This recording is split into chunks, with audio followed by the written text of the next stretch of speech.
Hello. It says I'm live, so I must be live. Hello. Welcome. Good afternoon. It's Friday, October 30th, and it's 1 p.m., and this is Daily Star Trek Views. I'm your host, Alison Pitt. I also host Daily Star Trek News, which hopefully you've been listening to all week. On today's show, we've got just a half an hour, and, it was a slow news week.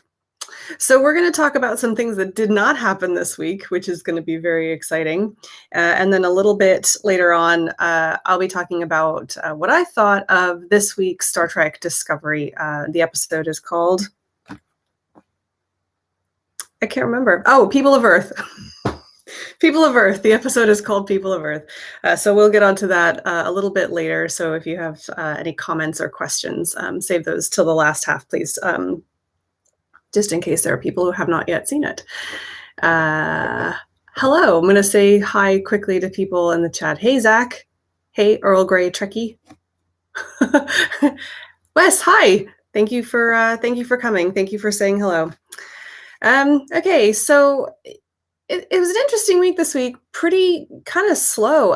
This does happen a couple weeks into when there's a new season of Star Trek. Things slow down. So the whole hype machine marketing thing slows down a little bit, and we kind of settle into a bit of a routine where there's not like big events going on. And so it's kind of expected, but that happens. There was enough to crank out a few shows, so that's good. And one thing I wanted to talk about this week that was great to see was there was a conspicuous lack of rumors about Alex Kurtzman being fired, which I was really, really grateful for. Usually in the big run up to the launch of something, it's always the people that I'm talking about. Alex Kurtzman's been fired. They've canceled his contract. There's never going to be any more Star Trek ever. Doom and gloom. And for some reason this week, I don't know whether the algorithm has just pushed those down in my feeds or whatever. Usually I get a few of those in my in my article feed per week, and I really haven't seen those, which is great. And of course, that's against the backdrop of Lower Decks is just finished, and we know they've got a season 2. Star Trek Discovery season 3 is happening, and 4 has just been greenlit. They're going to start shooting next week. We know that Strange New Worlds is going to start in February. Start shooting in February. We know that Picard now, Michelle Hurd has indicated that they are intending to go back in January. So anybody at this point who says that Star Trek is canceled is might be dreaming. So that was good. That was a nice, refreshing thing to see this week. I wanted to let you in on a little bit of just sort of behind the scenes to put context behind all those, because what I see this cycle where there's a group of trolls and a group of websites that tend to talk about how much Discovery sucks and how it's all getting canceled, and they come in cycles. And what happens is we get a raft of them. Sometimes they also play off of each other. We get a raft of them, and then they tend to hit social media too with like a backlash against the haters. And I just wanted to provide some insight. If you see that happening, please don't interact with that kind of crap, because these people actually make a lot of money off of you clicking on their product and sharing it. And I'm not a huge YouTuber, and I don't know the algorithm inside and out, but I can tell you from my very limited experience that YouTube rewards clickbait. It rewards any kind of interaction, regardless of whether it's positive or negative. And of course, YouTube is part of Google, and so YouTube and the general Google search are all tied up in each other. And if you look for top searches, one of the I use a tool that helps me find keywords to recommend for my videos, and one of the top searches always is Alex Kurtzman getting fired. And it's a I don't know how to characterize it best. It's sort of a self-fueling thing. Somebody puts an inflammatory post or an inflammatory video up, they get a lot of click-throughs because people are like, oh, what's going on? YouTube and Google actually then promote that video because they see a lot of interaction. And likewise, when it hits Twitter and then the backlash hits and people retweet that person with the link to either the website or to YouTube, the Google algorithm sees that as positive interaction, even when they're trying to say, hey, this is a load of crap. So if you happen to see that kind of stuff, please just don't. Because you're literally giving money to people who are making things up for the point of just creating drama. And, maybe that's your thing. Maybe that's part of the fun, but I can't help but think that's, it's not a lifestyle I want to promote. So anyway, there's that. The point being is that it was refreshingly Kurtzman firing story free this week. And it was a little bit refreshing because doing what I do, looking at all of the news all of the time and checking social media, all the news, I see the same things happening over and over and over again. Sometimes it's the same people doing it over and over and over again. And sometimes it's actually new groups of people who maybe didn't see it the last cycle. And I'm hoping eventually we can end that, because this nonsense about like, ooh, Star Trek sucks or doesn't suck or whatever, it's just nonsense. Just enjoy what you love. #rant over. Anyway, right. Sorry, I'm just having a look at the chat really quickly. Earl Grey Trekkie, yes. Alex Kurtzman is going to be in Guinness Book of World Records for the most person fired from a single job ever. And yeah. I do sometimes wonder whether he's aware of this. I have had conversations with people in the past where they've been totally unaware that there's all these people that are making bank off of just basically being super negative about the Star Trek franchise, like baselessly. But it's a bit of a mystery. And by the way, thank you. Somebody in the chat who said, oh, Zach, thank you, mentioning the fire. Yes, I didn't have an episode on Tuesday. That's down to me. Chris was dutifully working on his article, but I just didn't have, I was not in the headspace to do that. We did not evacuate here, but we were all packed and I just couldn't. It's just my mind wasn't on Star Trek on Monday night, so sorry about that. But thank you anyway for tuning in and keeping things going.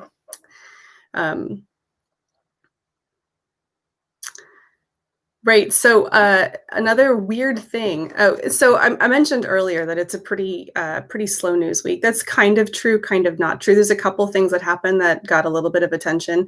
The new Star Trek themed stamps from the Royal Mail, which I knew people were going to be excited about, because when we had the Star Trek stamps, I think I did a story last year about how they were ending. I think they ended at the end of 2019, the American ones, and people were like, oh. I actually still have some somewhere. I don't know. But I know that people were very disappointed that they didn't have them overseas. And now they've got the new Royal Mail stamps. Really interesting to see what people's reactions are to the people that they chose for those stamps, because it's not the typical, oh, it's all the captains, or oh, it's all Discovery, or whatever. It's a real mix. Like Ash Tyler is in there and Captain Lorca is in there, which I'm like, okay, I'm not really sure I understand that. I liked there's like a mini set with British actors from the films. That was great. But it was a little bit of a controversial one. And that reminds me, I need to contact some of my friends in the UK and see if I can get some sent over, because we like stamps around here. Anyway, the other thing that was seemed to capture people's imagination was there's going to be a new prequel novel that's going to star the Rikers aboard the USS Titan.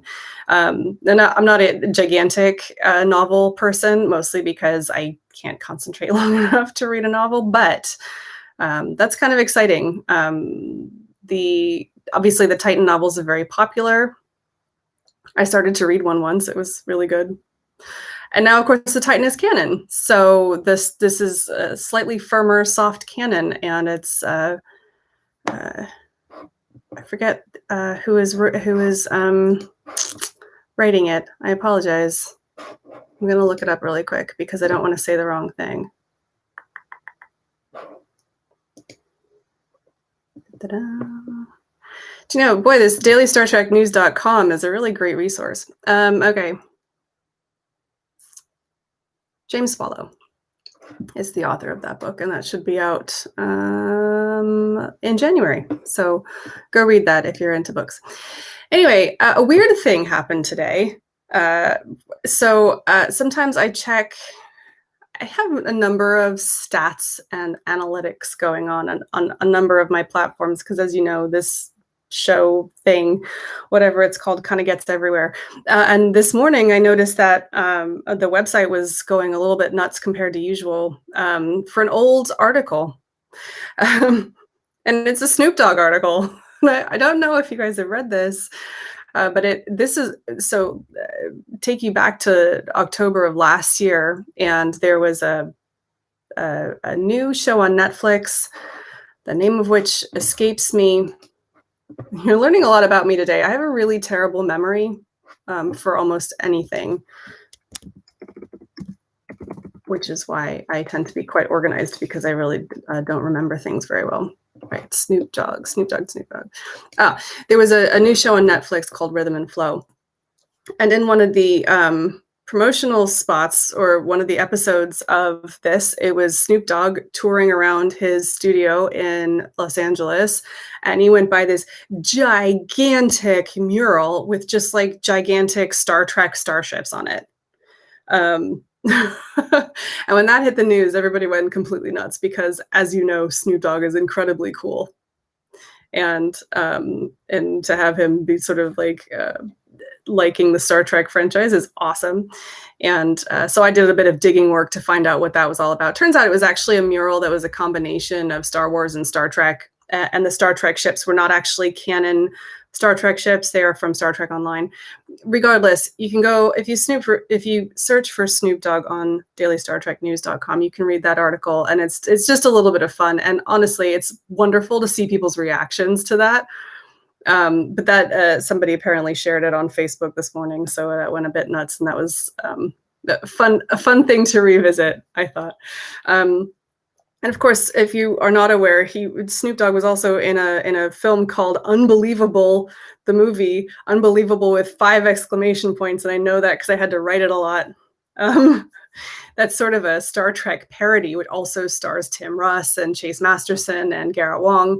I can't remember where it's being distributed or if it's out yet. I know they had a premiere a couple months ago.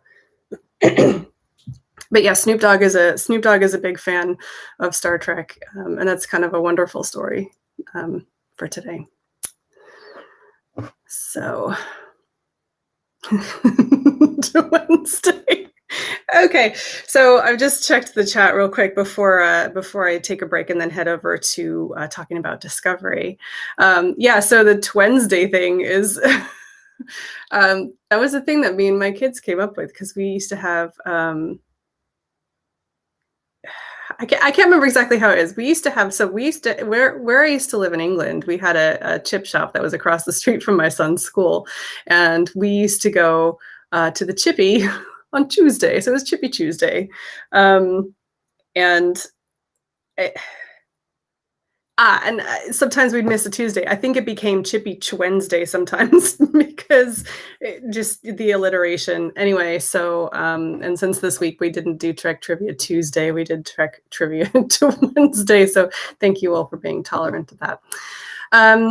Anyway, so just to take a break, and just really quick before we move on to talking about Discovery, I just wanted to remind you that this show and everything is supported by Patreon, and we are currently having a Patreon special offer. So it's for the month of October, so it ends tomorrow. If you join us at the $10.31 tier or up, you'll get a free magnet, and I'll send those out next week. And the magnet looks like this. Let's see. There you go. Is that backwards for you guys? Because it's backwards for me. If it is, I apologize. But yeah, so that ends tomorrow, and then good. Thank you, Mohammed. If you are able to, that would be great if you could contribute. Or, if that's too high of a tier, we also have everything from $1 and up, and that would be really helpful to what we're trying to do here. So that's great. We also, pertinent to what we were saying, to what I was saying earlier, I made some stupid little stickers, and they are in an Etsy shop, which if you go onto Etsy and search for Daily Star Trek News, I mean, there's only 2 stickers there, but you can find them. This is the one that I made. Pardon my manicure, it's all chipped, but yeah, those are fun little stickers. Anyway, enough pushing merchandise on you. Let's talk about Star Trek Discovery. So I will give you my sort of rundown real quick, and pop some questions in the chat. I'd love to hear what you thought. Excuse me. So this episode, this is People of Earth, and funnily enough, we go back to Earth. This was directed by Jonathan Frakes, so you know it's going to be good. And also, interestingly, it was written by Boyan Kim and Erica Lippolt, who are going to be writing Strange New Worlds 2. And I think you can tell this episode was written by women. There were bits of it that were a little overly sentimental for my taste, but I do think they were in keeping with the general tone of Star Trek Discovery. So I'm willing to let it go by. But there were some nice moments in there that were,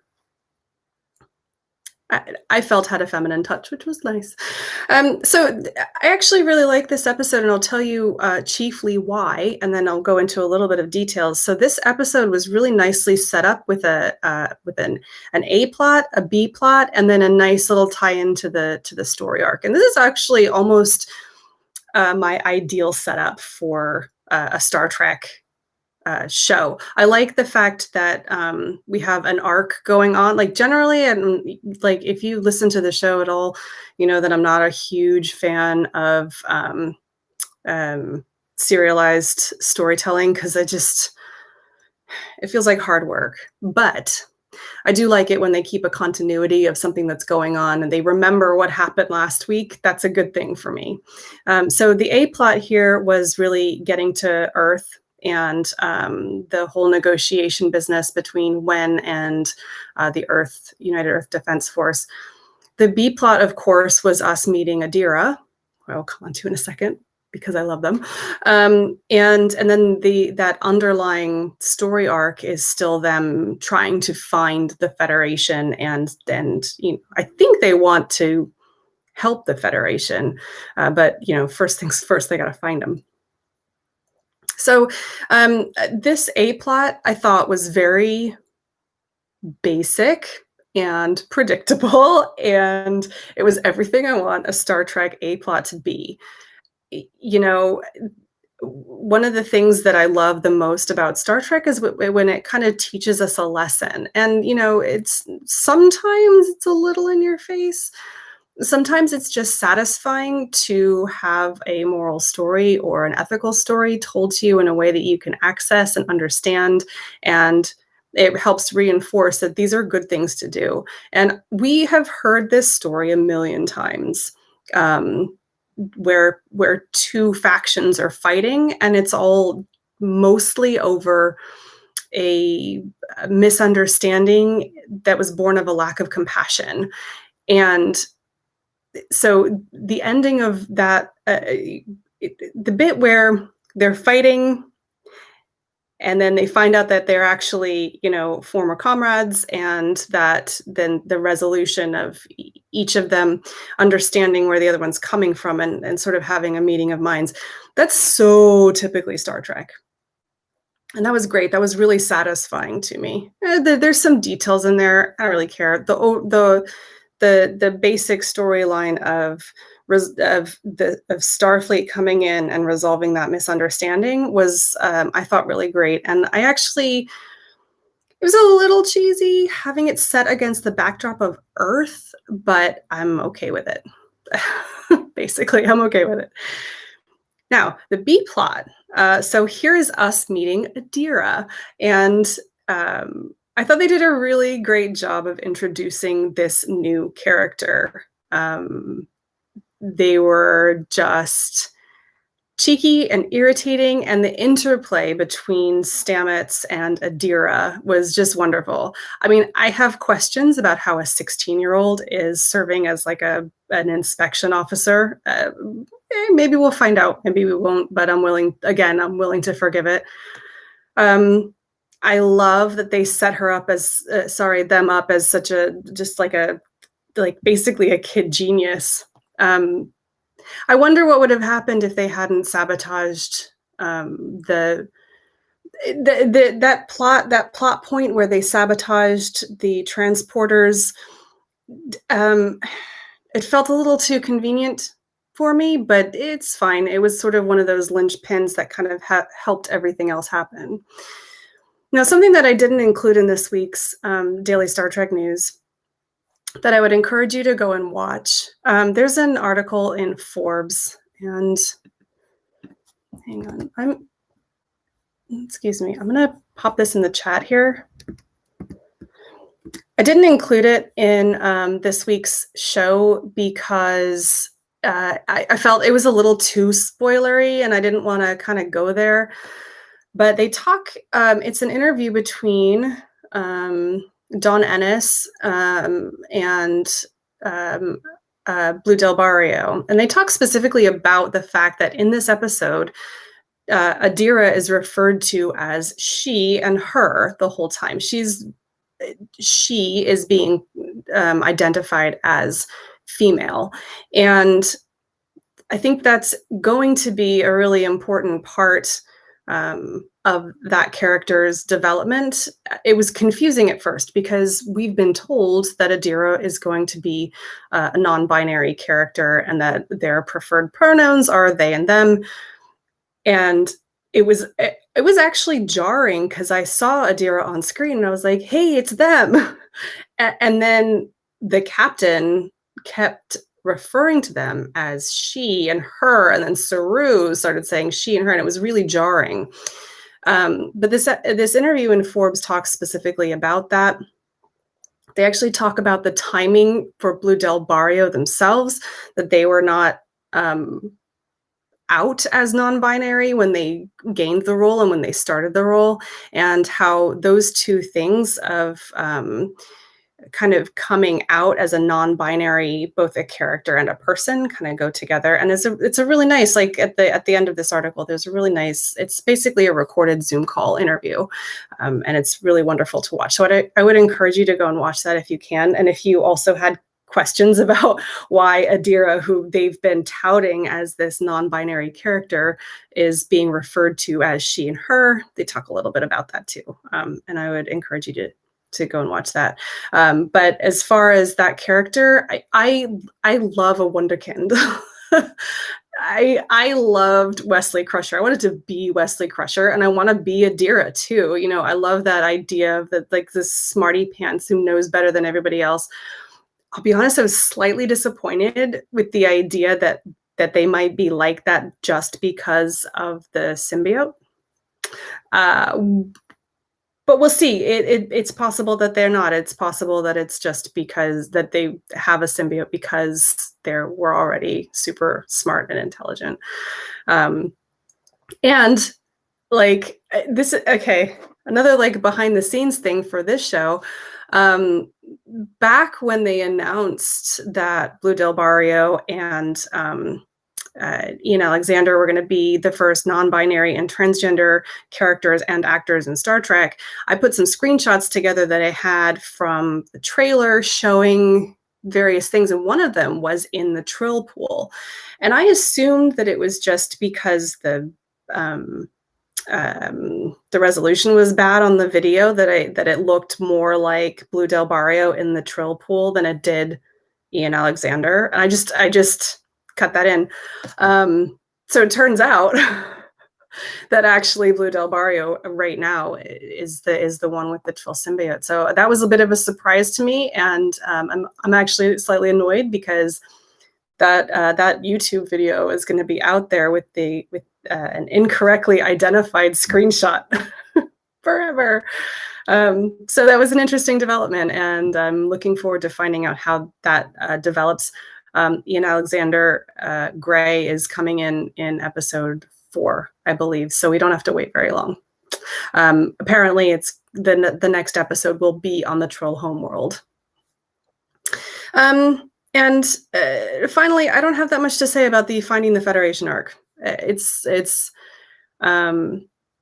I am okay with them writing things that are kind of obvious. For me as a viewer, that makes for actually a pretty satisfying experience when I have an idea of kind of where we're going and what's going to happen, and then we do that thing. That for me is good. So yeah, naturally they're going to want to find the Federation because that's their home. I'm happy for us to take a while to get there. One thing that I did want to just briefly say about the plot so far, and again, I'm liking the show, I'm liking the dialogue, I'm liking the characters. So right now, I'm kind of like willing to give it a pass. But we've heard a lot about how jumping Discovery into the future was leaping into fresh snow. This is a clean slate. And so far, we've done a lot of revisiting old canon.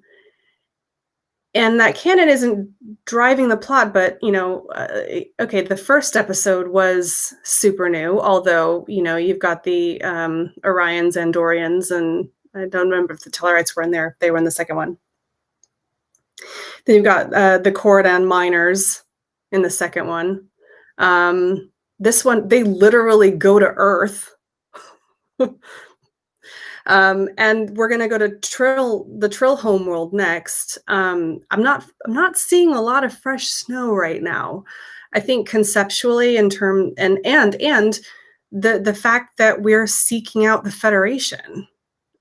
This is not fresh snow. This is not clean slate. This is the crew of the Discovery are desperately trying to claw back to what they knew from before, which is a natural, I think, reaction to the situation that they're in. But in terms of the storytelling that we were promised, I'm not quite seeing that yet. What I'm hoping is that this business with finding the Federation will wrap it up pretty quickly so that we can get back onto exploration and moving forward. Because if the whole series is just about resetting the Federation, that will be disappointing. But we'll see. I don't want to characterize it. I was not a huge fan of seasons 1 and 2. I have said that a million times. Season 3 so far is looking really good for me. So there's that. Right, we have a couple minutes left, so I want to see what you guys have had to say. Oh, Mohammed. Okay, so Mohammed's made a comment here about, I love Georgiou's insight into what Michael was going through. And I haven't talked about Georgiou at all.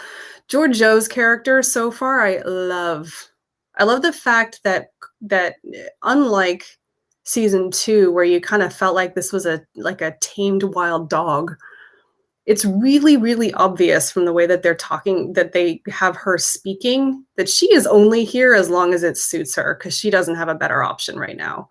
But she has no intention to follow anybody's rules unless she needs to. And that's a really nice characterization. And I think I'm starting to get a feel for how we might eventually get into a Section 31 show, which is great.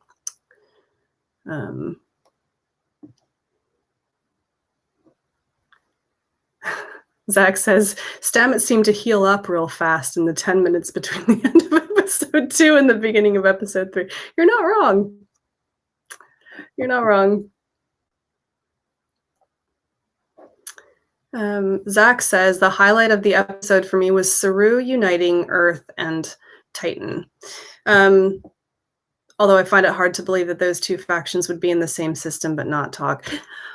I don't find it hard at all. I live in America, where we are currently existing in a 2-faction system that does not talk to each other and have gross misconceptions about how the other half lives. And I actually thought that was a really the Titan Earth conflict was a really nice metaphor for the way that um, domestic relations are happening right now in the United States. These are two people with a common goal who are both they are both compassionate people that care about their people and want to do better, and grossly misinformed about the motivations of the other side. And so, I mean, it was very stereotypical having Starfleet swoop in and help them see that. But I'm glad that that's what they did. That kind of gives a message of hope and kind of helps us, like as a society, reinforce that maybe we should try and give somebody else the benefit of the doubt. So. Okay, so Earl Grey Trekkie points out that there's a dilithium vending machine in Discovery's hallway.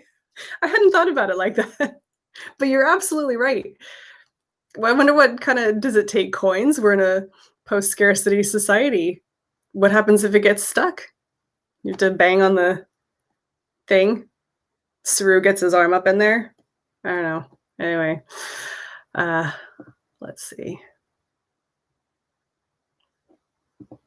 Earl Grey Trekkie also talking about Adira, and it's got a good message too that many people get the preferred pronoun wrong. That's an interesting point, actually. That's a really, eventually when they do change Adira from being a she to being a they, that is a really sort of low conflict way to reinforce the fact that sometimes those things change, that preferences change, and to respect the person's wishes that it applies to. So yeah, that's a really good point.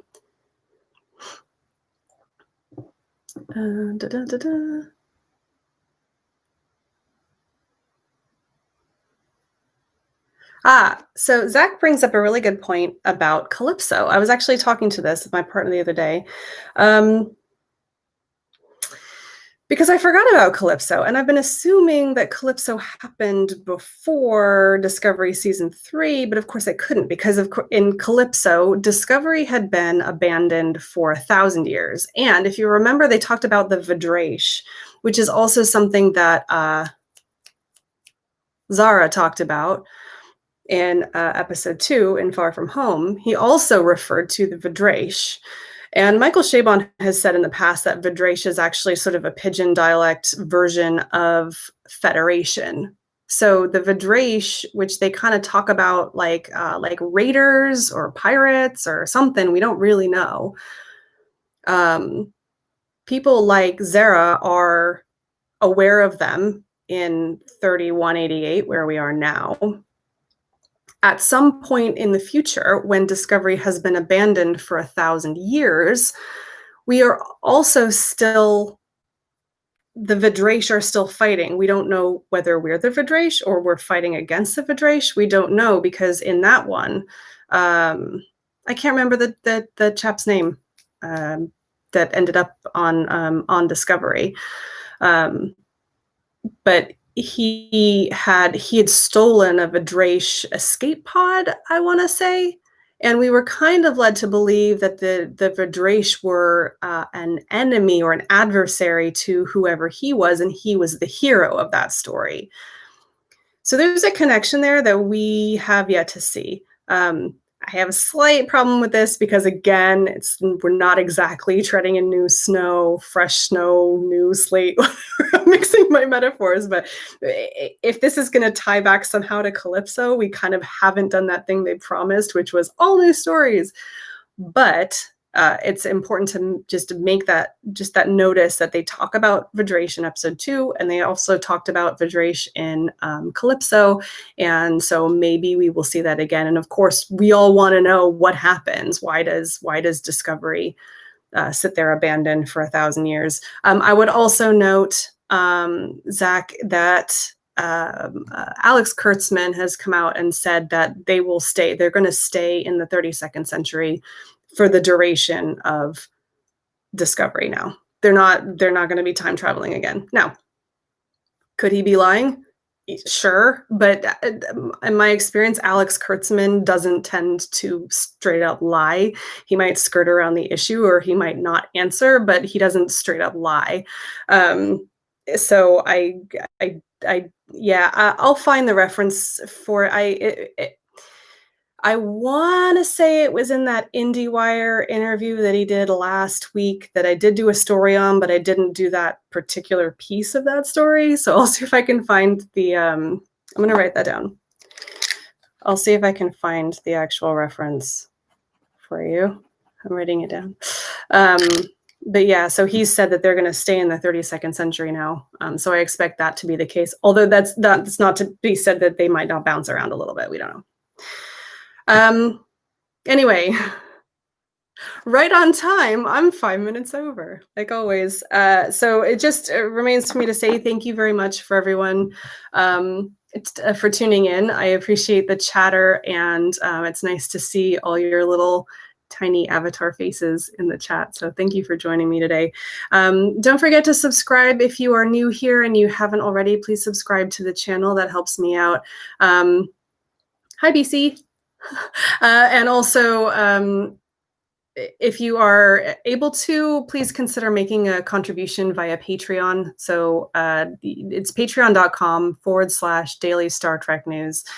You can contribute from $1 up, and through tomorrow, if you contribute at the $10.31 tier and up, you get a free magnet.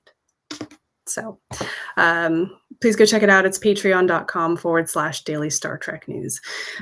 Yeah, that's all for today. Thank you again. I really appreciate you being here, and we'll see you next Friday. Live long and prosper. If I can find the end stream button. Okay, bye.